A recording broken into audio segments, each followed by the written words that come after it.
है स्कूल में, फिर भी मेंस्ट्रुअल साइकिल और हार्मोन्स और ये सब डायग्राम फिर भी आपने पढ़ लिया होगा फीमेल रिप्रोडक्टिव सिस्टम का। मेल वाले में तो तुरंत ही लोग कहते हैं अच्छा जिसमें कुछ खास नहीं है, पढ़ लेना कुछ।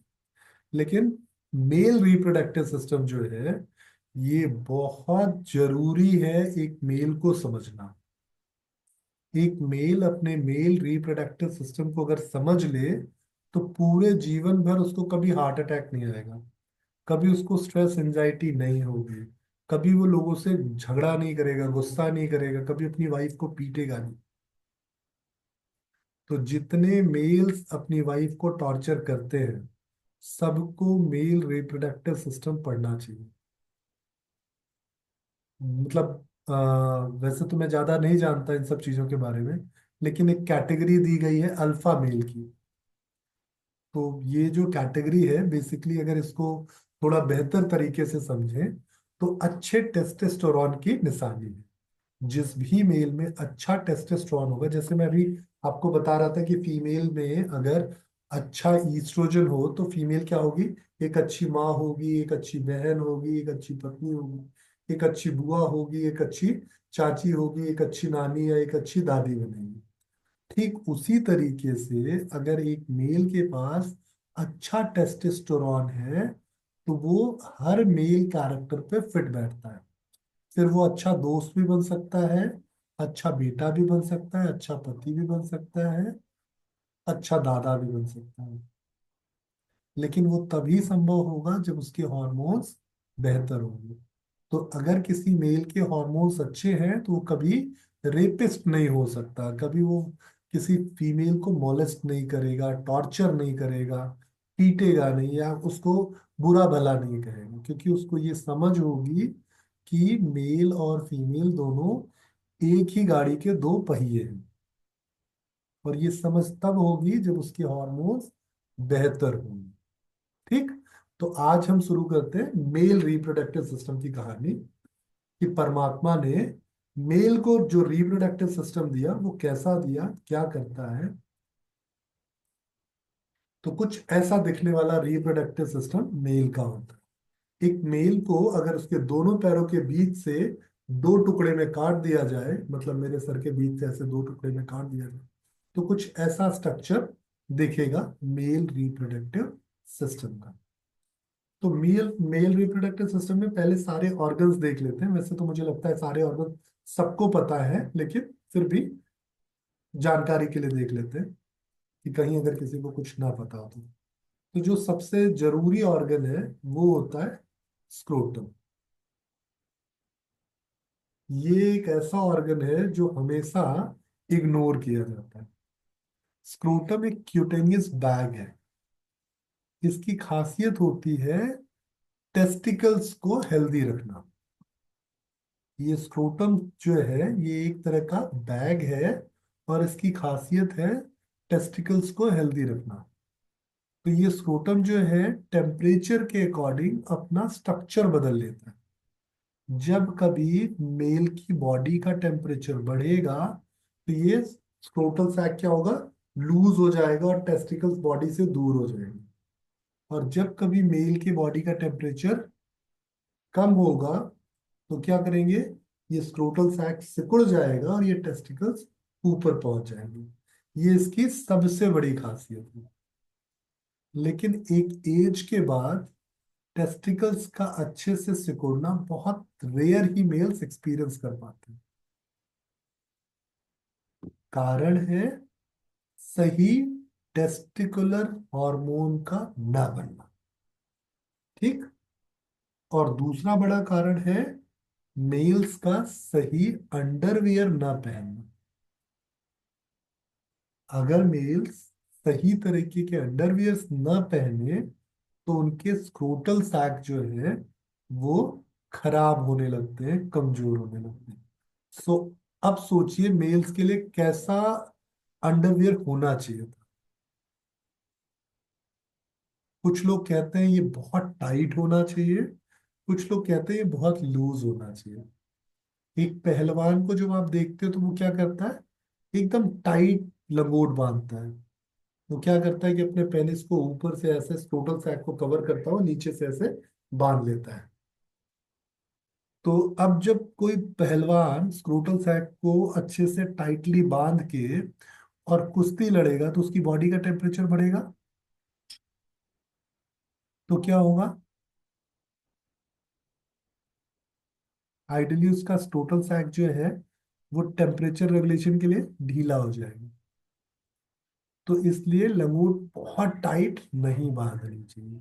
लंगोट बांधने का सबसे सही तरीका क्या है कि पेनिस को ओवरलैप करते हुए टेस्टिकल्स को बांध लेना। लंगोट कभी भी बहुत टाइट नहीं बांधी जाती। पीछे आप देखोगे तो पीछे वाला हिस्सा जो है वो सिर्फ ऐसे ढीला छोड़ दिया जाता है, जिससे जरूरत के हिसाब से ये एडजस्ट हो जाए। लेकिन जो मेल्स ये कॉटन की या जो मार्केट में मिलने वाली अंडरवेयर्स पहनते हैं जिसमें रबर के इलास्टिक लगी होती है, ये क्या होती है? ये एडजस्टेबल नहीं होती। और मेल्स में इनफर्टिलिटी का सबसे बड़ा कारण ये होती है। जो आप देख रहे हो ना आजकल मेल्स में स्पर्म काउंट कम हो रहा है, उसके पीछे ये सबसे बड़ा कारण है। एक तो उनका ये मॉडर्न वाला अंडरवियर जिसमें चारों तरफ ऐसे इलास्टिक लगी हुई है और ऊपर वो एक दूसरे इलास्टिक से टाइटली बंधी हुई है। साथ में उनकी जो जीन्स की पैंट होती है ना, जीन्स की पैंट में आप देखोगे कि फीमेल की जीन्स की पैंट में दोनों पैरों के बीच में जगह कम होती है। आजकल नया ट्रेंड हो गया, पता नहीं क्यों ये लो वेस्ट के नाम पे वो जगह धीरे धीरे कम करते हैं।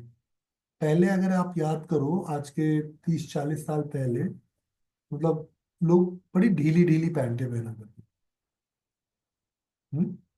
इवन आज भी अगर किसी सीनियर इंसान से मिलोगे तो आप देखोगे वो जो शक्ति कपूर वाला बड़ा सा वो होता था ना ऐसे नीली धारियों वाली चड्डियां, वो पहना करते थे। वो क्या होते थे? वो प्रॉपर वेंटिलेशन रखते थे और सही से प्रोस्टेट ग्लैंड को बेहतर रखते थे। अभी क्या हुआ? दो आदतें हमने बदल दी। एक तो अंडरवियर बदल दिया, दूसरा हमारा यूरिनल बदल गया। मेल्स में आप देखते हो ना यूरिनल कैसे बनता है? दीवार पे माउंट किया हुआ। दीवार पे माउंट किया हुआ यूरिनल होता है। मेल जाते हैं और खड़े खड़े यूरिन पास करके वापस चैन बंद किए हाथ धुले वापस आ गए। अब ये जो यूरिनल है जो खड़े खड़े वॉल माउंट वाला, इसने जगह तो बचा दी, थोड़ा हाइजीन भी बढ़ा दिया, लेकिन एक बड़ी प्रॉब्लम ले आया प्रोस्टेट ग्लैंड की। ये प्रोस्टेट ग्लैंड है। कैसे ये प्रॉब्लम आई आगे इस पे हम डिस्कस करने वाले हैं। तो ये प्रोस्टेट ग्लैंड जो है मेल्स में बहुत मजेदार रोल प्ले करता है। मतलब ये बहुत इंटेलिजेंट डोर होता है जो एक बार में यूरिन को या सीमेन को ही जाने देता है। अगर सीमेन जा रहा है तो यूरिन नहीं जाएगा, यूरिन जा रहा है तो सीमेन नहीं जाएगा। थोड़ा सा सोचिए कितना वियर्ड लगेगा। एक कपल इंटरकोर्स कर रहा हो, मेल को जोर सा यूरिन का प्रेशर आ रहा हो और वो अंदर ही यूरिन पास कर दे। कभी किसी ने ऐसा वाहियात सोचा है? जब मैं शुरू शुरू में पढ़ रहा था मैंने ऐसा सोचा तो मेरे टीचर ने मुझे जोर से यहाँ मारा और समझाया कि ऐसा होगा ही नहीं। मतलब परमात्मा ने इसीलिए क्या किया, एक प्रोस्टेट नाम का ग्लैंड दे दिया जो ऐसा होने ही न दे।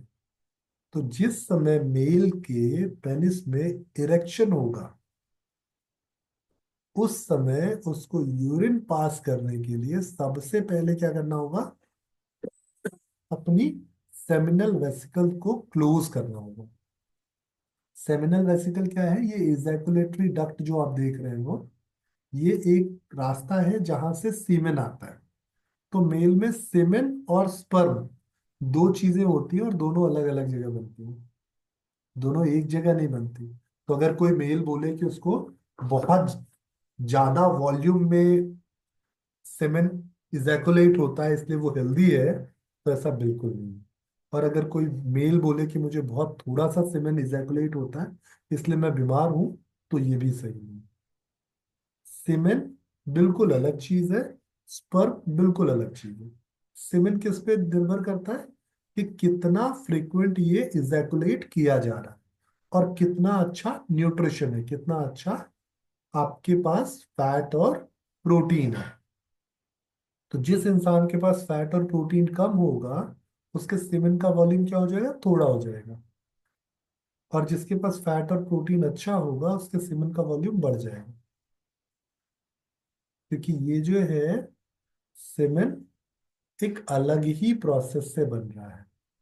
इसीलिए आपने आयुर्वेद में पढ़ा होगा, रस रक्त अस्थि मज्जा और शुक्र की बात पढ़ी होगी। तो ये जो शुक्र धातु है वो अलग चीज है, और जो सीमेन है वो बिल्कुल अलग चीज है। तो सीमेन कहाँ बन रहा है, सेमिनल वेसिकल में। और जो स्पर्म बन रहा है वो बन रहा है टेस्टिकुलस में। टेस्टिकुलस से ये बन के एपिडिडाइमिस में जाके स्टोर हो जाता है। तो यूजली जब मेल्स अपने स्क्रोटल सैक को टच करते हैं तो कभी उनको लगता है कि राइट वाला बड़ा है, कभी लगता है लेफ्ट वाला बड़ा है। हम्म? कोई है मेल जो हमें हमें इस बात को समझा सके? वैसे तो मैं खुद भी मेल हूँ, पर रमेश जी या कोई और दूसरा, आयुष्मान या कोई और जो कभी एक्सपीरियंस किया हो, कृष्णा जी, कोई है जिसने कभी ऐसा एक्सपीरियंस किया हो कि उसके दोनों जो टेस्टिकल्स है वो दोनों अलग अलग साइज के होते हो? किसी ने नहीं फील किया कभी? एक में थोड़ी सूजन हो, एक थोड़ा छोटा हो, एक थोड़ा बड़ा हो। हाँ सर, दोनों अलग अलग। हम्म? ये अलग दोनों अलग। अलग अलग, एक का अलग अलग में साइज कम ज्यादा रहती हाँ, है। एक थोड़ा सा एक बड़ा रहता है, पेनफुल हो एक जाता छोटा। है कभी कभी, है ना, टच यस करने यस। में कोई दिक्कत हाँ। होती है। तो यस। ये होता है। सारी चीजें जो है, ये इंडिकेशन है कि आपके टेस्टिकुलर आर्टरी पे अच्छा ब्लड फ्लो नहीं जा रहा। तो जब भी आपके टेस्टिकुलर आर्टरी, ये सोचो, परमात्मा ने मेल के टेस्टिकल्स को इतनी ज्यादा इंपॉर्टेंस दी है कि यहाँ पे दो आर्टरीज लगाई है। मतलब टेस्टिक इतना ज्यादा पेनिस में ब्लड सप्लाई नहीं है जितना टेस्टिकुलर्स में है। जबकि मेल को दिमाग में रहता है कि पेनिस में ज्यादा ब्लड चाहिए, इरेक्शन चाहिए, स्ट्रांगनेस चाहिए। लेकिन वास्तव में वो सब कुछ तब पूरा होता है जब टेस्टिकल्स अच्छे हो। और टेस्टिकल्स की हेल्थ की कोई बात ही नहीं करता। टेस्टिकल्स ही वो फैक्ट्री है जहाँ पे टेस्टोस्टेरोन भी बनता है और स्पर्म भी बनते हैं। तो ये दोनों चीजें कैसे अच्छी बनेंगी, जब इनको अच्छा ब्लड सर्कुलेशन मिलेगा। अब इनको अच्छा ब्लड सर्कुलेशन कब मिलेगा, जब आप ढीले ढाले कपड़े पहनोगे, जब आप पैदल चलोगे, जब आपका पेल्विक जॉइंट बेहतर रहेगा। जितने मेल्स को आप देखोगे जिनका पेल्विक जॉइंट स्टिफ है, सबके टेस्टोस्टेरोन धीरे धीरे धीरे धीरे सिकुड़ रहे हैं। आप अगर अपनी योगा क्लास में कुछ मेल्स को अगर सिखा रहे होंगे, तो आपने देखा होगा ना, सब पैर फैलाने में सबकी हालत खराब होती है। हम्म? किसी ने देखा है किसी मेल को कि जिसके पैर फैलाने में हालत खराब होती है? मुश्किल से बेचारा घुटने तक जा रहा है, मुश्किल से अपने पैर के अंगूठे पकड़ पा रहा है। और जनरली जितने भी मेल्स हैं, मोस्टली मेल्स में ये प्रॉब्लम है। सब में नहीं है भाई, ऐसे इतना जनरलाइज मत कर सर, दीजिए। नहीं नहीं सर, मैं मतलब जितने स्टूडेंट्स ले फीमेल्स रही हूँ, जॉइंट पूरा टाइट है। फ्लेक्सिबिलिटी मेल्स में थोड़ा कम ही रहता है। आप सोचिए क्यों कम रहता है? क्योंकि यूजली मेल्स जो है अपने टेस्टिकुलर आर्टरी पे अच्छा ब्लड सप्लाई नहीं एक्सपीरियंस करते। कारण क्या है? उनका अंडरवियर और उनका पॉस्चर। ठीक। सर वो टेस्टिकुलर कैंसर जो है होता है यंग बच्चों में, तो उसका रीजन भी ये सेम है? नहीं, वो तो टेस्टिकुलर कैंसर का रीजन ये नहीं है। उसका रीजन ये हुआ कि कैंसर सेल्स की ग्रोथ हो जाना, लेकिन हाँ, कहीं ना कहीं ऑक्सीजन की कमी उसका भी रीजन है। तो अगर आपके पास ब्लड सप्लाई अच्छी नहीं है, तो जाहिर सी बात है कि फिर आपको वहां पे उतनी अच्छी ब्लड सप्लाई भी नहीं मिलेगी, जब उतना अच्छा ऑक्सीजन भी नहीं मिलेगा। तो जब भी कैंसर डेवलप होता है, मैं आपको आगे बताऊंगा जब हम कैंसर पढ़ेंगे, कैंसर डेवलप होने में सबसे बड़ा रोल प्ले करता है ऑक्सीजन की कमी। हमारी बॉडी दो तरीके से मेटाबॉलिज्म करती है, एक ऑक्सीजन के साथ, एक बिना ऑक्सीजन के। तो जो बिना ऑक्सीजन के मेटाबॉलिज्म होता है ना, तो उस समय क्या होता है कि जो कैंसर सेल्स है, ये ज्यादा पावरफुल हो जाते हैं, ये ज्यादा एनर्जी ले लेते हैं। और जब ऑक्सीजन के साथ होती है तो हेल्दी सेल्स ज्यादा एनर्जी पाते हैं। तो जब भी हमारे सेल्स खत्म होते हैं ना, तो दो सेल्स बनते हैं, एक कैंसर सेल बनता है, एक हेल्दी सेल। कैंसर सेल धीरे धीरे धीरे धीरे इनएक्टिव हो जाता है, हेल्दी सेल आगे बढ़ जाता है। फिर जब वो हेल्दी सेल दो सेल में बनाता है तो एक कैंसर सेल बनता है, एक हेल्दी सेल बनता है। धीरे धीरे ये इनएक्टिव हो जाता है, वो आगे बढ़ जाता है। अब यहाँ पे ये एक्टिव और इनएक्टिव होने के पीछे हमारा मेटाबॉलिक प्रोसेस है। अगर हमारे मेटाबॉलिक प्रोसेस में कमी आती है तो ये कैंसर सेल्स क्या होते हैं, न्यूट्रिशन पाते हैं और ये आगे बढ़ जाते हैं। इसीलिए आप देखोगे यूजली कैंसर को क्या कहते हैं, ऑटो इम्यून डिसऑर्डर है। या जब कोई ऐसी कंडीशन डेवलप होती है तो उसको बोलते हैं ऑटो इम्यून डिसऑर्डर है। तो ऑटो इम्यून में क्या हुआ, हमारी खुद की सेल्स हमारे अगेंस्ट लड़ने लगती हैं। जैसे होता है ना, दो भाई आपस में लड़ने लगे, या दो भाइयों के बेटे जो है वो मिलके चाचा को मार दिए। तो ये हुआ कि परिवार के लोगों ने ही परिवार को मार दिया। तो ये कंडीशन होती है कैंसर की। कैंसर पे हम आगे बहुत डिटेल से बात करेंगे। तो अभी जो आपको मेजर चीज समझनी है वो समझना है कि टेस्टिकल्स और स्क्रोटल्स है, ये दोनों चीजें सिर्फ दो तीन चीजों से बेहतर होंगी। सबसे पहली चीज है कि सही अंडरवियर। दूसरी चीज है सर प्रॉपर आपकी आवाज वेंटिलेशन। नहीं आ रही है।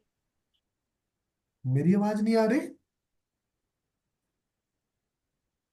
कौन है? आ रही सर। अच्छा, चल। तो स्क्रोटल सैक को बेहतर करने के लिए आपको जरूरी है क्या? सर अच्छा। आपकी आवाज बंद है। माफ कीजिए, मैं किसको, मानसी जी आपको नहीं आ रही है? नहीं सर, मुझे आ रही है। मैं ये कह रही थी कि आवाज ठीक आ रही है। अच्छा, जिनको भी आवाज की दिक्कत है एक छोटा सा रिक्वेस्ट है उनसे, एक बार वो लीव करके ना दोबारा ज्वाइन कर ले। कई बार आपका माइक जो है वो सही से कनेक्ट नहीं होता, तो आपको फिर आवाज सुनने और बोलने दोनों में दिक्कत होती है। चल, तो टेस्टिकुलर हेल्थ को अच्छा रखने के लिए आपको अपने पेल्विक एरिया का टेम्परेचर अच्छा रखना हो। तो जब आप मेहनत कर रहे हो तो टेस्टिकुलर मसल्स को सपोर्ट करने के लिए थोड़े टाइट कपड़े रख सकते हो। लेकिन जब आप आराम की स्थिति में हो तो आपको हमेशा ढीले कपड़े पहनने हैं। इसीलिए आप देखो हमारे पूर्वजों के जो परिधान थे क्या था, धोती पहनते थे, पजामा पहनते थे, या फिर वो एक कपड़ा ऐसे लपेटते हैं क्या, लुंगी बोलते हैं, जो साउथ इंडिया में लोग पहनते हैं अभी भी। सो ये कपड़े क्यों थे, जिससे टेस्टिकुलर ब्लड फ्लो और टेम्परेचर दोनों बेहतर रहे। तो अगर कोई मेल टाइट कपड़े पहनता है तो जाहिर सी बात है कि उसका रिप्रोडक्टिव सिस्टम गड़बड़ काम करे। तो क्या करना चाहिए मेल्स को यूजली? भाई मैं ये नहीं कह रहा हूँ जीन्स मत पहनो, जब जरूरत है थोड़ी देर के लिए पहन लो, और जब वापस आओ तो फिर से वापस अपने ढीले कपड़े में आ जाओ, अपने पजामे में आ जाओ। अब तो मैं देख रहा हूँ वो पजामे भी ऐसे धीरे धीरे धीरे धीरे सिकुड़ते जा रहे हैं, टाइट होते जा रहे हैं। तो ज्यादा टाइट कपड़े अच्छी चीज नहीं है। ठीक, ये इससे क्या होगा, आपका जो टेम्परेचर रेगुलेशन का काम है, क्योंकि टेस्टिकल्स की हेल्थ के लिए बॉडी से 2 डिग्री कम टेम्परेचर होना जरूरी है। तो जब आपकी बॉडी से 2 डिग्री कम टेम्परेचर की जरूरत होगी तो क्या होगा, स्क्रोटल सैक लूज हो जाएगा, टेस्टिकल्स नीचे आ जाएंगे। और जब बॉडी के टेम्परेचर के बराबर की जरूरत होगी तो क्या होगा, स्क्रोटल सैक फिर से टाइट होगा और टेस्टिकल्स ऊपर पहुंच जाएंगे। तो ये बहुत जरूरी है कि आपका टेम्परेचर मैकेनिज्म अच्छा रहे। ठीक, तो टेम्परेचर मैकेनिज्म अच्छा हो गया आपका। अब अगली चीज क्या चाहिए, ब्लड सप्लाई। ब्लड सप्लाई अच्छी होगी तो टेस्टिकल्स जो टेस्टिकल्स हैं वो अच्छे हार्मोन्स बनाएंगे, अच्छा टेस्टोस्टेरोन बनाएंगे। और साथ साथ ये जो स्पर्म का प्रोडक्शन है, जो स्पर्म की फैक्ट्री है इनकी, ये भी बेहतर काम करेगी। तो जब ये फैक्ट्री बेहतर काम करेगी तो जितने ये स्पर्म बनाएंगे वो जाके स्टोर करेंगे कहाँ, एपिडिडाइमिस। एपिडिडाइमिस में ये स्टोर रहेंगे तब तक जब तक इनकी डिमांड न जनरेट हो। और जब इनकी डिमांड, योग में आप सबने पढ़ा होगा ना, एक सिवनी नाड़ी पढ़ी है आप सबने? सिवनी नाड़ी पढ़ी है आप सबने? जब आप वो करते हो, सिद्धासन स्पेशली पढ़ते हो या स्वास्तिक आसन पढ़ते हो, तो आपने पढ़ा होगा पेरिनियम में कील को लगाने की टेक्निक, स्पेशली सिद्धासन में जरूर पढ़ा होगा ये सिवनी नाड़ी। या फिर आप अगर जानुसिरासन कर रहे हो या कुछ कर रहे हो, तो ये जो सिवनी नाड़ी है बेसिकली ये क्या है, टेस्टिकल्स आर्टरी पे ब्लड फ्लो बढ़ाने का तरीका है। जब सिवनी नाड़ी पे अच्छा प्रेशर होगा तो क्या होगा, टेस्टिकुलर आर्टरी पे अच्छा ब्लड फ्लो आएगा, मतलब आपको टेस्टोस्टेरोन हार्मोन अच्छे होंगे, तो फिर आपका दिमाग बहुत फोकस्ड हो जाएगा, फिर आप विषय और वासना दोनों से दूर हो पाओगे। विषय और वासना दोनों ही चीज कब आती हैं? विषय मतलब किसी भी तरह का एडिक्शन हैबिट। अगर कोई मेल सिगरेट पी रहा है, शराब पी रहा है, या कोई मेल अगर तंबाकू खा रहा है, किसी भी तरह के एडिक्शन में है, कुछ भी तरह का नशा कर रहा है, तो क्यों होगा? Because of the testosterone hormone का डिक्लेरेशन। जब भी टेस्टिकुलर हार्मोन उसके अच्छे नहीं बनेंगे, टेस्टोस्टेरोन अच्छा नहीं बनेगा, तो उसको कुछ ऐसी चीजें चाहिए होंगी जो उसको थोड़ी देर के लिए स्पेशल फील करा दे, थोड़ी देर के लिए एनर्जेटिक फील करा दे। जो आप ये देखते हो ना, आप में से कोई है जो एक्सपीरियंस शेयर कर सके जिसने सिगरेट पी हो, या जो कोई वो लिटिल लिटिल कभी कभी शराब पीता हो, या फिर, देखिए मैं बुरा नहीं मानूंगा क्योंकि आजकल बहुत लोग करते हैं, पर मैं इसके अनुभव को समझना चाहता हूँ इसलिए पूछ रहा हूँ। आप में से कोई है जो अनुभव शेयर करना चाहे? हम जज नहीं करेंगे आपको, हम सिर्फ आपका अच्छा वाला पार्ट लेंगे। कोई नहीं है, सब सब शरीफ बच्चे हैं, तो बहुत अच्छी बात है। सर ड्रिंक के ऊपर मतलब बोलना है। हाँ, अगर आपने कभी अपना एक्सपीरियंस हाँ किया हो हाँ, तो। मैं अपना एक्सपीरियंस शेयर हाँ, करूँ मैंने। बिल्कुल। या तो आपका वो ना माइंड को सर सबकॉन्शियस बना देता है व्हाट इट। एंड ऐसा होता है कि मुझे ये चीज नहीं बोलनी है, बट फिर भी मैं वो चीज बोल रही हूँ, बिकॉज माइंड इतना सबकॉन्शियस हो जाता है कि ओके। मुझे ये चीज, जैसे कभी बहुत हाई हैप्पी हाई हो जाते बहुत ज्यादा, तो मान लीजिए वॉशरूम में जाके बैठ गए, तो मैं 1 घंटा तक वॉशरूम में बैठी हुई हूँ, मैं चाह के भी उठ ही नहीं पा रही हूँ। मतलब we give up so much, so that makes you so happy, I hangover रहता है, ये सब होता है सर ड्रिंक करके। नहीं, ये जो आपने बताया स्टेज, ये तब का स्टेज है जब आप नर्वस कंट्रोल खो चुके होते हो। ये है जब आप अपनी आवश्यकता से ज्यादा ड्रिंक कर चुके हो। अब जैसे, चलिए हम अल्कोहल और सिगरेट पे नहीं जाते, चाय जैसी चीज पे बात कर लेते हैं, चाय या कॉफी पे। चाय या कॉफी पीने के बाद क्या होता है, नर्वस स्टिमुलेशन हो जाता है ना? चाय पीने के बाद ताजगी आ जाती है, या कॉफी पीने के बाद आपको ताजगी आ जाती है, आप ज्यादा एक्टिव और अलर्ट फील करते हो। तो एक्चुअली टेस्टोस्टेरोन भी यही करता है।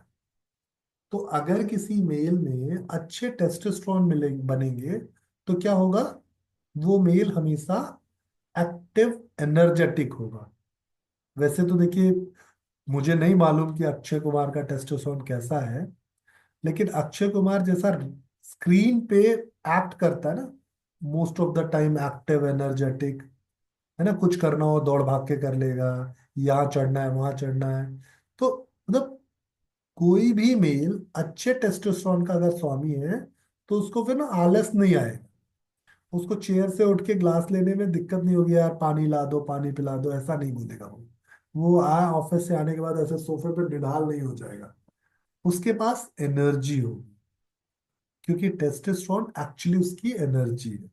टेस्टोस्टेरोन एक सेक्सुअल हार्मोन नहीं है बिल्कुल भी। ऐसा नहीं है कि जिसके टेस्टोस्टेरोन अच्छा है उसकी सेक्सुअल परफॉर्मेंस अच्छी होगी। जिसके टेस्टोस्टेरोन अच्छे हैं वो इंसान अच्छा हो, वो इंसान तन से और मन से बेहतर इंसान हो। अब जैसे फीमेल में हमने बात की थी ना कि फैट सेल्स जो है ईस्ट्रोजन बनाते हैं, यहाँ उल्टा होता है, यहाँ फैट सेल्स जो होते हैं वो टेस्टोस्टेरोन को कमजोर करते हैं। तो अगर किसी फीमेल में फैट बढ़ रहा है तो अच्छे ईस्ट्रोजन की ओर जाएगी वो, और किसी मेल में फैट बढ़ रहा है तो वो बुरे टेस्टोस्टेरोन की ओर जाएगा। इसलिए आप देखते हो ना, जब 30 साल के बाद यूजली मेल्स के बाल कम होने लगते हैं, मेरे भी हो रहे हैं, बाल कम होने लगते हैं, पेट पे फैट आने लगता है, मेरे भी हो रहा है। तो ये क्यों हो रहा है? ये है बुरे टेस्टोस्टेरोन की निशानी। अब आपका टेस्टोस्टेरोन धीरे धीरे आपके फैट की वजह से कमजोर होता जा रहा है। तो अगर आप इस फैट पे कंट्रोल कर लोगे तो आपके टेस्टोस्टेरोन फिर से बेहतर हो जाएंगे। तो मेल में जितना कम फैट परसेंटेज होगा उतना बेहतर टेस्टोस्टेरोन होगा।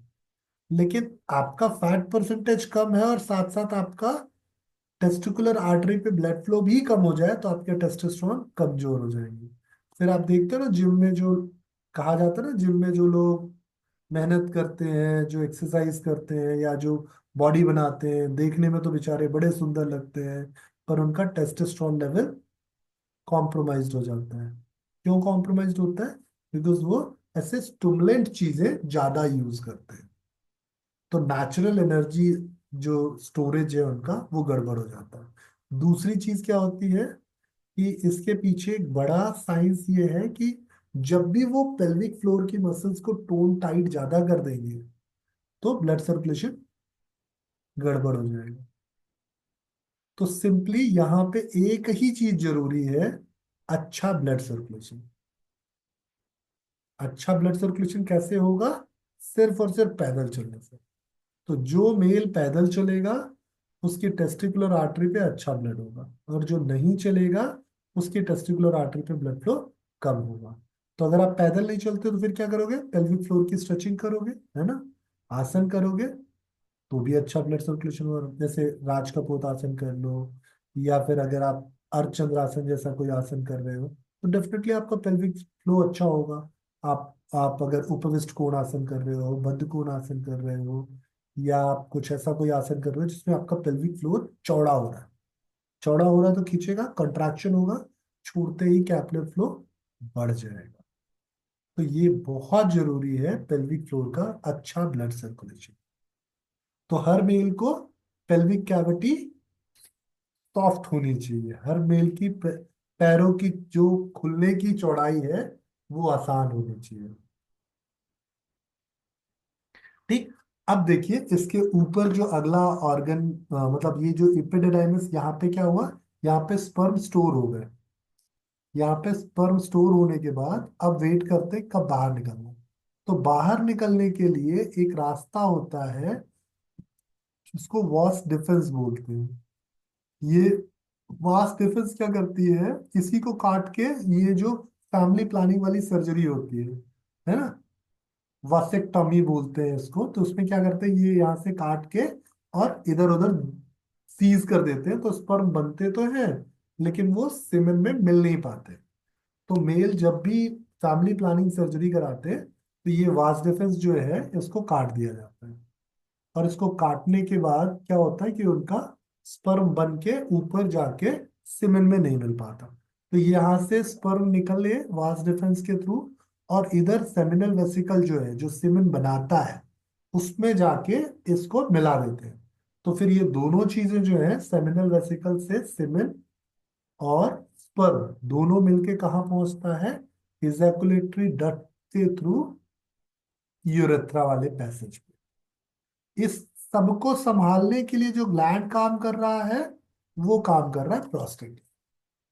तो अगर कोई मेल खड़े होके यूरिन एक्सक्रीट कर रहा है तो धीरे धीरे उसके प्रोस्टेट पे स्ट्रेन बढ़ता जाएगा, उसका प्रोस्टेट जो है धीरे धीरे सूजता जाएगा, बढ़ता जाएगा। हमारे पूर्वज पहले कैसे पेल्विक फ्लोर पे स्ट्रेन ना हो इसलिए बैठ के यूरिन एक्सक्रीट करते थे, याद है? वैसे जनेऊ चढ़ाते थे और आराम से बैठ के फिर यूरिन पास करते थे। पर अभी बैठ के यूरिन पास करने का कॉन्सेप्ट धीरे धीरे कम होता जा रहा है। मुझे लगता है कि ऑलमोस्ट खत्म हो चुका है, शायद 1-2% लोग ही होंगे जो बैठ के यूरिन पास करते होंगे मेल्स। तो अगर वो बैठ के यूरिन पास करना चालू कर दे तो उनकी पेल्विक फ्लोर की मसल्स मजबूत हो जाएगी, ब्लड सप्लाई अच्छी हो जाएगी, तो नेचुरली उनका स्पर्म, नेचुरली उनके टेस्टोस्टेरोन हार्मोन्स बेहतर हो जाएंगे, सिर्फ बैठ के यूरिन पास करने से। दूसरा, उनको जो प्रोस्टेट की प्रॉब्लम आ रही है ये बहुत हद तक कम हो जाएगी। ठीक। तो बेटर ब्लड सप्लाई प्रोस्टेट और टेस्टिकुलर आर्टरी की प्रॉब्लम, मतलब टेस्टिकल्स की प्रॉब्लम को सॉल्व करने के लिए बहुत जरूरी है पेल्विक फ्लोर पे ब्लड सप्लाई। फिर क्या हुआ, ये यहाँ आया और ये यहाँ से बाहर निकल गया यूरेथ्रा के थ्रू। तो ये सब बना कैसे, बना टेस्टिकल्स में, इपिडिडाइमिस में स्टोर हुआ, स्टोर होने के बाद वास डिफरेंस से बाहर गया, सेमिनल वेसिकल में मिला, सेमिनल वेसिकल से इजैकुलेटरी डक्ट पे आया और यहां से फिर यूरेथ्रा के थ्रू बाहर निकाल दिया। तो इस पूरे प्रोसेस पे सीमेन भी पहले बना हुआ है, स्पर्म भी पहले बना हुआ है। अब ये दोनों चीजें बाहर कब आती है, जब ब्रेन सिग्नल करता है, जब ब्रेन सिग्नल करता है कि इनको बाहर लाना है। तो अब सोचिए, ब्रेन सिग्नल करता है तो किसी का ब्रेन जल्दी सिग्नल कर देता है, किसी का ब्रेन देर से सिग्नल करता है। कुछ मेल्स होते हैं जो एवरेज इजैकुलेशन टाइम उनका 3 से 5 मिनट का होता है, कुछ मेल्स ऐसे होते हैं जो 30 सेकेंड टू 1 मिनट के भीतर ही उनका इजैकुलेशन टाइम होता है। अब सोचिए, एक ही ब्रेन है सबके पास, पर सबके इजैकुलेशन में डिफरेंस क्यों आया? ये पूरी तरह से ब्रेन के स्ट्रेस पे डिपेंड करता है कि वो किस तरीके से नर्वस सिस्टम को रेस्पॉन्स करता है। तो इसके लिए मेल्स यूजली गलतियां करते हैं, दवाई खाते हैं, दुनिया भर के नाटक करते हैं और फिर थक हार के परेशान हो जाते हैं। तो जो प्री मेच्योर इजैकुलेशन है ना, ये बीमारी नहीं है। 90% मेल ये जानते नहीं है, पर एक मेल हो सकता है एक पार्टनर के साथ अर्ली इजैकुलेशन फील करे, वही मेल हो सकता है दूसरी पार्टनर के साथ डिलेड इजैकुलेशन फील करे। तो ये कैसे हुआ? सिर्फ और सिर्फ उसके ब्रेन की हैप्पीनेस और एक्साइटमेंट की वजह से। ब्रेन जितना हैप्पी, जितना एक्साइटेड, उतना डिलेड इजैकुलेशन। ब्रेन जितना स्ट्रेस, जितना मोनोटस, उतना अर्ली इजैकुलेशन। तो ये प्रीमेच्योर इजैकुलेशन कोई बीमारी नहीं।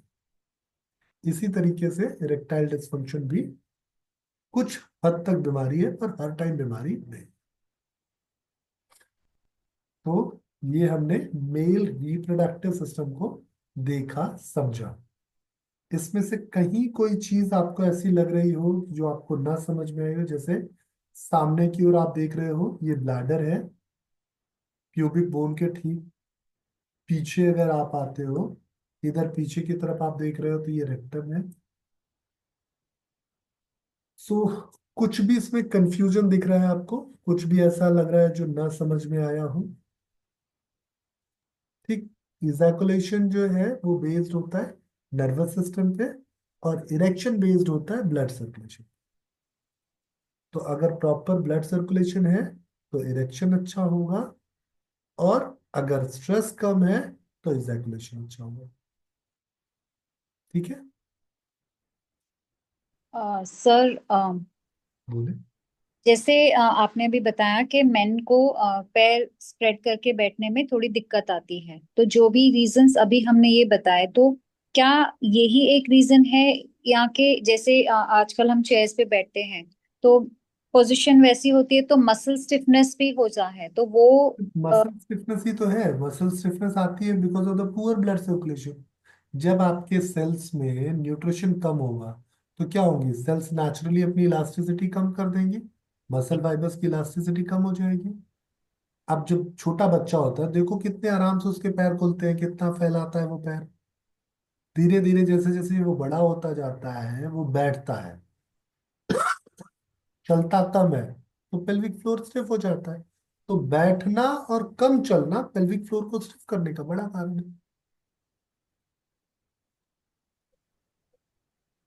सर यही कह हेलो सकते हैं सर। ना कि न्यूट्रिशन कम यानी फैट ज्यादा हो जाता है, तभी भी यही मैं समझा नहीं इसको, एक बार मतलब फिर। मतलब जब फैट ज्यादा हो जाता है तभी भी ये मसल स्टिफ होंगी, और फैट वहाँ इसका नहीं नहीं, फैट दुष्प्रभाव ज्यादा हो, डालेगा।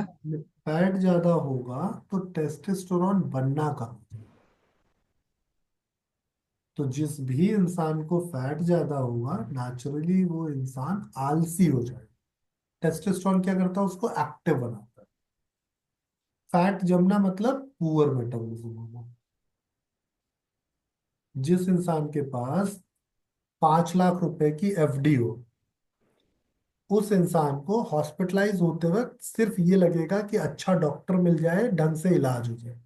नील, और जिस ए इंसान नीलू, के पास पैसे नहीं है, किसी का बोला हो रहा उस इंसान को अच्छा डॉक्टर, अच्छे इलाज से ज्यादा पहले क्या लगेगा, पहले पैसे तो मिल जाए। तो जब आपके पास फैट ज्यादा होगा तो क्या होगा, मेटाबॉलिज्म कमजोर होगा, एनर्जी कम होगी।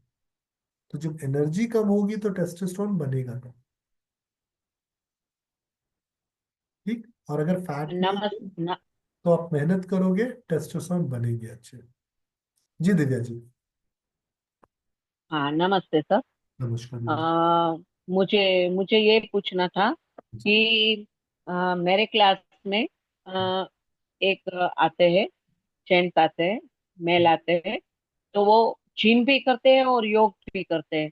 जब वो, जैसे आपने बोला कि पैर फैला के वो चक्रासन भी नहीं कर सकते हैं, पैर भी पूरे पश्चिमोत्तानासन जब हम करते हैं तब भी वो पूरे पैर उसके मीन्स टाइट है, हैमस्ट्रिंग जी जी टाइट है जी।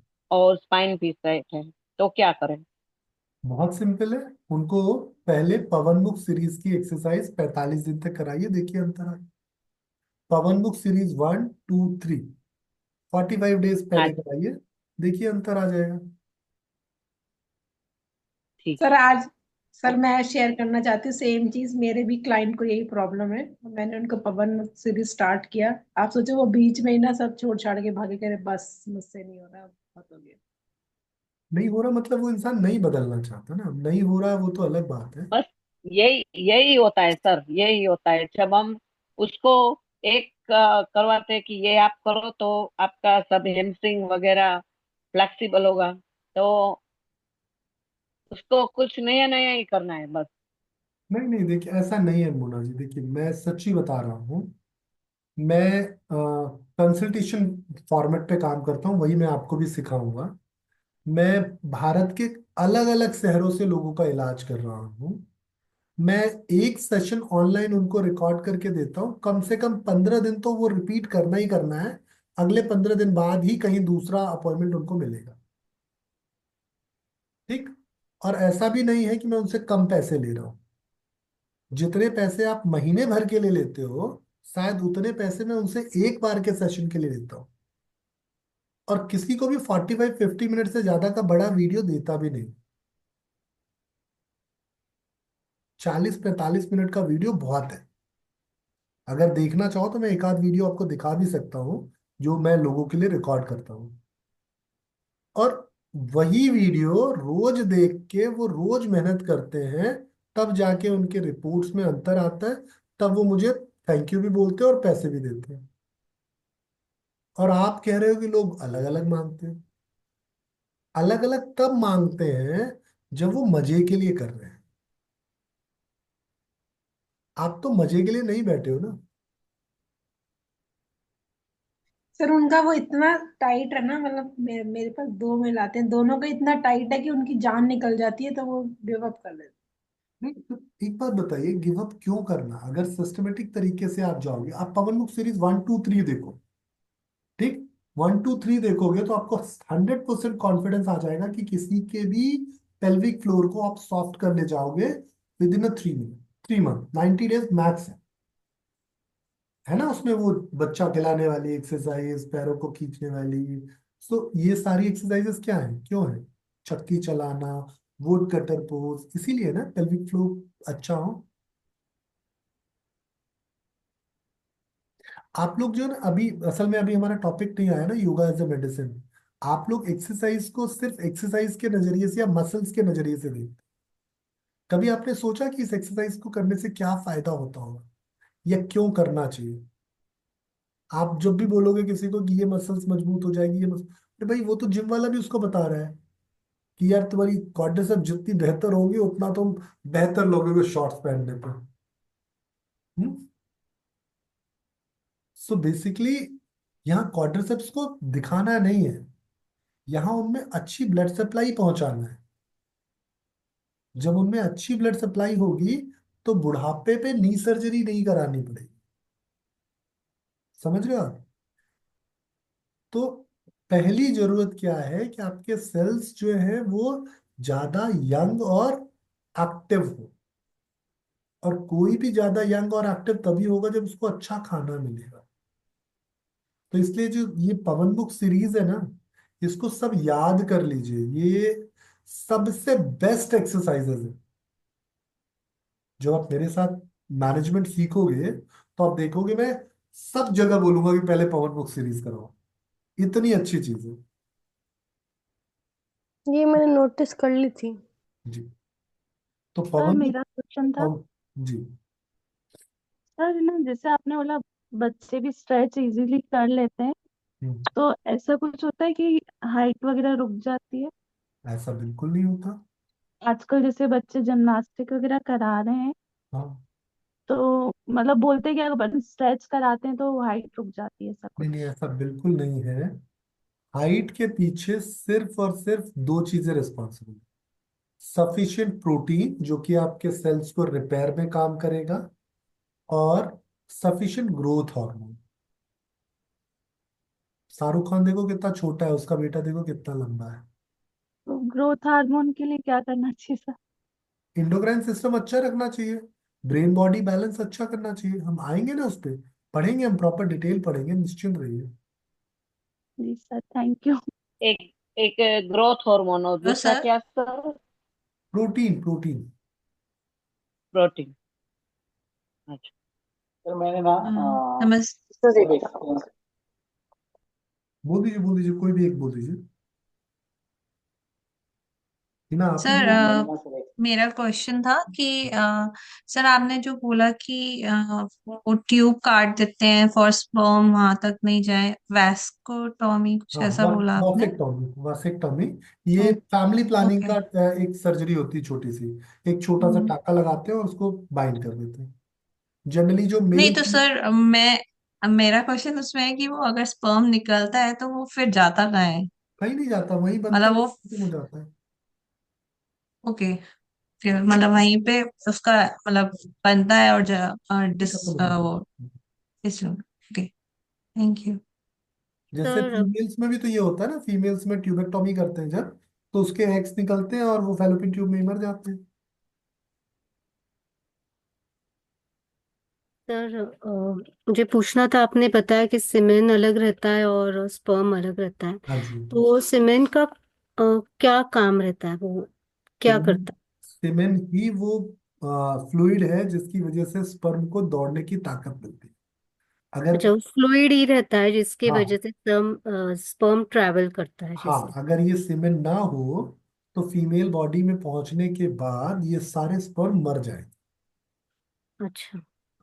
तो सीमेन जो है वो सिर्फ और सिर्फ स्पर्म को स्विम कर, आप जैसे ये थोड़ा वियर्ड हो जाएगा लेकिन जरूरी है आपको समझाना है इसलिए बता रहा हूँ।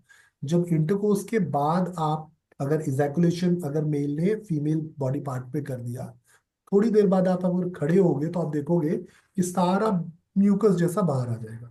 वो सीमेन ही तो है। सीमेन अंदर नहीं जाता, वो सारा का सारा बाहर लिक्विड होके बाहर आ जाता है। अगर कोई सीमेन को इजैकुलेट करने के बाद 3 से 5 मिनट तक बाहर रख दे तो सारा लिक्विड एकदम क्लियर ट्रांसपेरेंट लिक्विड हो जाएगा। जस्ट लाइक जैसे फीमेल में सर्वाइकल म्यूकस या वेजाइनल सिक्रीशंस होते हैं, सेम। तो वो सेमिनल वेसिकल में बनता है क्या? हाँ जी, हाँ जी, समझ। अच्छा, और सर प्रोस्टेट का काम क्या रहता है? प्रोस्टेट का काम है, ये दरवाजा है। जिस टाइम मैंने अभी बोला ना, एक बड़ा वियर्ड सी बात हाँ। बोली कि मानो कोई इजैकुलेशन के टाइम पे वो यूरिन पास कर दे तो कितना वियर्ड हो जाएगा। हम्म। लेकिन ये जो है इसका काम ये होता है कि जिस टाइम पे आप इजैकुलेशन के मोड पे हो तो ये यूरिन को ब्लॉक कर देगा, और जिस समय आप यूरिन के मोड पे हो उस समय ये सेमेन को ब्लॉक कर देगा। इसीलिए दोनों चीजें आपस में मिक्स नहीं हो पाती। तो अभी जैसे मेरे लोगों को कभी प्रोस्टेट ग्लैंड का अभी सुना है कि बहुत प्रॉब्लम आती है, ऑपरेट किया खड़े है, तो होके क्या यूरिन होता पास है नहीं, एग्जैक्टली उनमें? यूरिन यूरिन जो है उनका ब्लॉक हो जाता है, यूरिन आता ही नहीं या ड्रॉप ड्रॉप पे अच्छा। आता है। मतलब वो जो ठीक। प्रोस्टेट ग्लैंड है ना वो बढ़ जाती है। और बढ़ने की वजह से वो जो पैसेज है, जो अभी आप देख रहे थे इजैकुलेटरी डक्ट, छोटा हो जाता ब्लॉक है। कर देता है, उसको ब्लॉक कर देता है। ओके। तो जब उसको यूरिन ब्लॉक कर ब्लॉक हो देगा जाती तो है हाँ, उसमें। तो यूरिन जो है पास ही नहीं होगा। तो फिर क्या करते हैं, इसको काट के हटाते हैं जिससे यूरिन पास हो जाए। Okay, thank you sir. Sir आपने बताया मैं था मेरे पापा का ही एग्जाम्पल देना चाहूंगी। मेरे पापा का प्रोस्टेट बढ़ गया था एंड उनको वो यूरेथर लगाना पड़ा था यूरिन ताकि वो अलग से ट्यूब लगाया। तो वो प्रोस्टेट की वजह से आई थिंक प्रॉब्लम हो बिल्कुल, गया सर्जरी था। होने के बाद वो नॉर्मल हो जाएगा। हम्म। कैथेटर लगाने की जरूरत होती है किसी को भी, मेल या फीमेल किसी को भी। अगर यूरिन पास करना हो बिना इंस्फिंक्टर के, बिना उसके मस्कुलर कॉन्ट्रैक्शन और रिलैक्सेशन के, तो एक पतली ट्यूब होती है जो पैसेज पे इंसर्ट कर देते हैं। तो वो क्या करती है, यूरिन जैसे ही बनता है वो बाहर लाके बैग में कलेक्ट कर लेती है। तो उस बीच आपका अपना कंट्रोल खो जाता है। हाँ। सर हम्म, ये बैठ के यूरिन पास करना चाहिए मेल्स को, जी। तो वेस्टर्न कमोड में या फिर it should be the malasana type वैसे? क्योंकि हमारे यहाँ वेस्टर्न कमोड तो था नहीं कभी। नहीं अभी वैसे तो फिर बैठ के तो वैसे भी तो हो सकता है ना sir? नहीं, अगर वेस्टर्न कमोड पे भी बैठते हो तो कंपैरेटिवली खड़े होने से तो अच्छा है कि आपकी पेल्विक फ्लोर की मसल्स पे स्ट्रेन नहीं होगा। तो आप देखो, अगर फीमेल भी खड़े होके यूरिन पास करने लगे, जैसे अभी आजकल आ रहा है ना वो सेफ पी जैसा कुछ आ गया है हाँ पब्लिक हाँ टॉयलेट हाँ। में, तो अगर फीमेल भी करती रहे ना तो यूट्रस प्रोलैप्स की संख्या बढ़ जाएगी। ये जो आप सुनते हो ना यूट्रस नीचे आ गया, इसकी संख्या बहुत तेजी से बढ़ जाएगी। तो ये खड़े होके यूरिन पास करना बहुत अच्छी चीज नहीं है।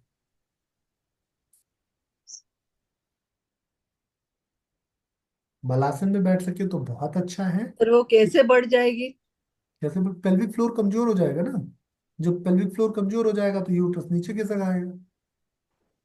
पेल्विक फ्लोर ही तो है पर यूट्रस को बांधे रखता है। अभी मैंने दिखाया, अच्छा आप लोगों को अटैचमेंट वगैरह नहीं दिखाई थी ना। यूट्रस में वो जो राउंड लिगामेंट होता है वो यूट्रस को बांध के रखता है। जब ये लिगामेंट जो है ना आके एकदम वेजाइनल कैविटी पे खत्म होता है, तो जब ये ढीला होगा तो यूट्रस नीचे आ गया। प्रेगनेंसी के बाद अक्सर फीमेल्स में देखने को मिलता है।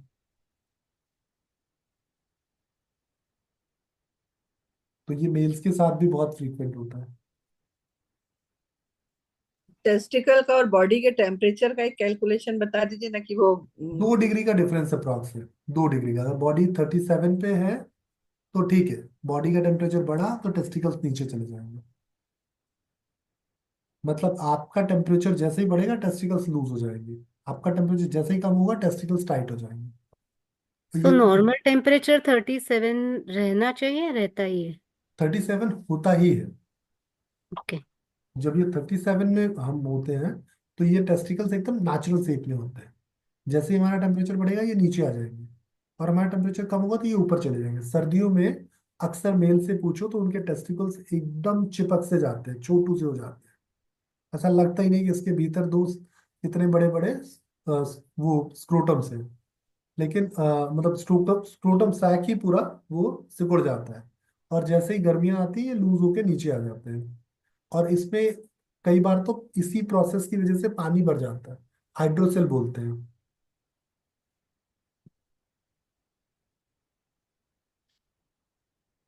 सो ठीक है, मेल रिप्रोडक्टिव सिस्टम ऑलमोस्ट मोटा मोटा आप सबने समझ लिया। डिजीज जब हम देखेंगे तो फिर बाकी बहुत सारे डिजीजेस आएंगे। अभी मैंने ये प्रीमेच्योर इजैकुलेशन और इरेक्टाइल डिस्फंक्शन इसलिए एड्रेस किया क्योंकि ये सबसे बड़ा दिमागी बीमारी है। असल में ये बीमारी नहीं है लेकिन दिमाग में बहुत बड़ी बीमारी है। तो अगर दिमाग को ठीक कर लिया जाए तो इसमें बहुत हद तक कंट्रोल पाया जा सकता है। कुछ डिजीज कंडीशन में ये वाकई बीमारी है, जैसे अगर किसी को डायबिटीज हो जाए, किसी का ब्लड ग्लूकोज बहुत बढ़ जाए, तो उस टाइम पे उसको प्रीमेच्योर एजैकुलेशन होता है। क्यों होता है? क्योंकि उसका जो ब्लड है वो उतना हेल्दी नहीं है, वो उतना अच्छा सेमन और वो नहीं बना पा रहा है, तो उसमें फ्रुक्टोज लेवल बढ़ जाएगा। इसलिए आप सुनते हो ना यूरिन में ग्लूकोज आने लगता है। तो अगर किसी को डायबिटीज है और अंडर कंट्रोल नहीं है तो डेफिनेटली ये प्रॉब्लम आएगी। लेकिन बाकी अगर डायबिटीज नहीं है तो ये प्रॉब्लम नहीं आती। इवन बीपी कम करने का सबसे अच्छा तरीका है। मेल्स में एक और बहुत कॉमन बीमारी होती है, हालांकि टाइम नहीं है, लेकिन मेल्स में आपने अक्सर सुना होगा कि मेल्स जो है रात को सो रहे हैं और अचानक से इजैकुलेशन हो गया। जिनके थोड़े बड़े बच्चे होंगे, यूजली कहा जाता है कि उनको अब अलग से सोने के लिए बिस्तर दे दो। अर्ली मॉर्निंग उनको इरेक्शन हो जाता है, या उनका विद इन अ मंथ, एक आध महीने में एक आध बार इजैकुलेशन हो जाना, ये बिल्कुल नॉर्मल है, ये कोई बीमारी नहीं। ये नॉर्मल क्यों है? क्योंकि फैक्ट्री में अगर प्रोडक्शन हो रहा है, तब उसको फैक्ट्री में कब तक रोक के रखोगे, बाहर तो निकालना पड़ेगा। तो इसलिए ये ऑटोमेटिक इजैकुलेशन का प्रोसेस है। और इतना ही नहीं, जो मेल्स मास्टरबेट करते हैं वो भी बहुत नेचुरल फिनोमेना है। हालांकि मास्टरबेशन दोनों के लिए ही नेचुरल है, लेकिन मेल्स में ये प्रोसेस जो है थोड़ा ज्यादा जरूरी प्रोसेस है। तो अगर कभी कोई मेल बोले कि उसने मास्टरबेशन नहीं किया है, तो या तो वो झूठ बोल रहा है, या तो उसका सिस्टम हेल्दी नहीं है। ये मैं बहुत साइंटिफिक चीज बता रहा हूँ। देखिए रमेश जी हल्के हल्के सर हिला रहे हैं, सही कह रहा हूँ रमेश जी? सही सही बात है। जी। तो ऐसी बहुत सारी चीजें हैं जो अगर मेल अपने रिप्रोडक्टिव सिस्टम को सही से संभाले, तो जीवन भर वो हेल्दी मेल रहे। और ये चीज जरूरी है कि उसको 10th क्लास में जरूर पढ़ा दी जाए, पर पता नहीं क्यों नहीं पढ़ाई जाती। सिलेबस में तो है, पर पढ़ाई नहीं जाती। चलिए, तो आज के लिए ये इतना सारी ही। बातें एक्सप्रेस में। हम्म। आप सबके समय और सहयोग के लिए धन्यवाद। जी मोना जी, शायद बात हो गई आपकी ना? सर थोड़ा पूछना था, थोड़ा मुझे अभी भी कंफ्यूजन है। जो आपने बोला था टेम्परेचर जब बढ़ता है जी तो टेस्टिकल का मुझे थोड़ा सा कंफ्यूजन है। बताएं क्या कंफ्यूजन है। हेलो। देखिए, ये जो आपको यहाँ वो दिख रहा है ना, स्क्रोटम ये दिख रहा है जो, ये क्यूब हाँ। बैग है। ये एक, मतलब आप समझो मसल्स का एक बैग है जिसके भीतर टेस्टिकल्स रहते हैं। तो ये बैग की मसल्स जो है, जब टेम्परेचर कम होता है तो टाइट हो जाती है, और टेम्परेचर बढ़ता है तो ये लूज हो जाती है। ये इनका तो जब टेस्टोस्टेरोन जब बनते उसका क्या होता है उसमें टेस्टोस्टेरोन जो उस टाइम? बनते हैं, वो तो निकल के ब्लड में चले जाते हैं ना, बॉडी उसको यूज करती है। नहीं, टेम्परेचर कम हो या ज्यादा हो तब भी वो निकल जाता है। हाँ, टेम्परेचर तो उसको प्रोटेक्ट करने के लिए होता है ना, आपके टेस्टिकल्स को। अगर टेम्परेचर ज्यादा होगा, तो टेस्टिकल्स पे जितने ये स्पर्म मरे बने हैं ना, ये सारे बेचारे मर जाएंगे। आप सुनते हो हम्म। ना, वो गायनकोलॉजिस्ट बोलती है कि लैपटॉप को अपने थाइस पे रख के यूज नहीं करना है, क्योंकि हम्म। उसमें हीट बनेगी और आपके स्पर्म मर जाएंगे। या बहुत ज्यादा देर तक टाइट कपड़े पहन के नहीं रहना है, नहीं तो स्पर्म मर जाएंगे। तो बेसिकली स्पर्म को प्रोटेक्ट करने का मैकेनिज्म है। ज्यादा हीट में स्पर्म मर जाएंगे। ओके। Thank you. चलिए, तो आज के लिए इतना ही। आप सबके समय और सहयोग के लिए धन्यवाद। नमस्कार।